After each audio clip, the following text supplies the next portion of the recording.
Welcome to this video on having students use ChatGPT or Google Bard. So I'll preface this with students may not have access to this tool depending on what your tech district restrictions are or not. They certainly might have it on their own phones or personal devices, but it depends on what you're using at your school. That being said, I think these are some interesting choices or options, things that I've seen work really well and used with teachers in the classroom. The first of which is giving feedback on their own work. And so this is as simple as taking something that they've written already. So this is just like a reflection I had, I think from like maybe a graduate class I wrote, and just simply copying and then saying, usually you'd say something like, can you give me feedback on my writing? And it's going to respond with, sure, go ahead and share your piece. I'll do the best. So then I'm just going to go ahead and I'm going to paste this in here. And then depending on how long your piece is, it may or may not take a bit to analyze and then look. And then it gets feedback, and then you can go through. So this is overall, my writing is clear and well structured. So that makes me feel good.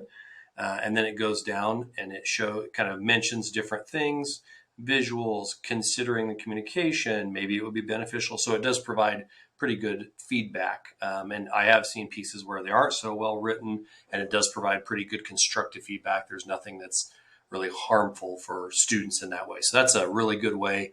Just ask it to provide feedback on your writing. It doesn't proofread it necessarily and make a bunch of marks, but gives you ideas and suggestions for that. Another option is like summarizing text. There were always there were cliff notes and there were things, and this is one way you might be able to, if we're reading a novel, let's say we're doing Catcher in the Rye. So can you summarize chapter 1 of Catcher in the Rye? This might be good for a teacher as well, but oftentimes those summaries of that for students, especially if we're trying to kind of get a concise understanding of what happened in a text. So that it's pretty good. And again, it's got the sort of internet as its database. So I used a pretty popular novel there, but you can often use a lot of different things. You can have students, this is my favorite one, maybe grade or proof ChatGPT. So it's the other way. So the way this works is like maybe write a paragraph about the Great Lakes. Okay, let's just say. Come down in here, write a paragraph about the Great Lakes.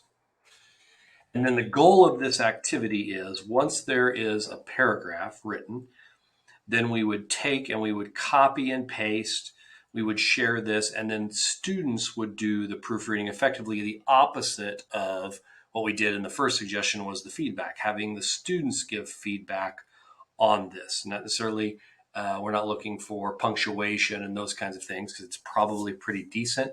But maybe things that they feel like should be added, or maybe that didn't make any sense.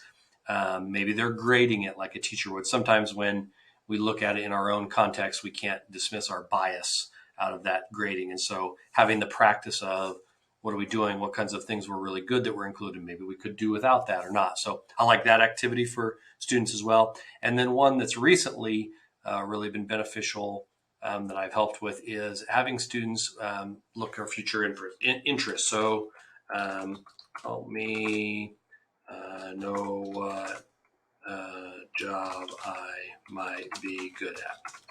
Okay, so I'm just going to ask it. So this would be maybe like, you might call this like a career survey. Again, it asks here, I don't know specific skills can provide, right?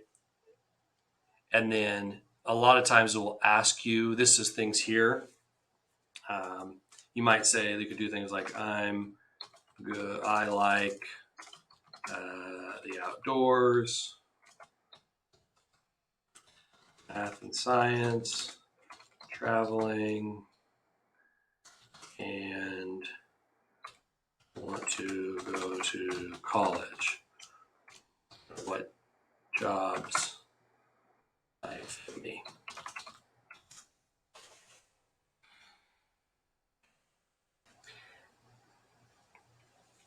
And it'll generate a list of jobs.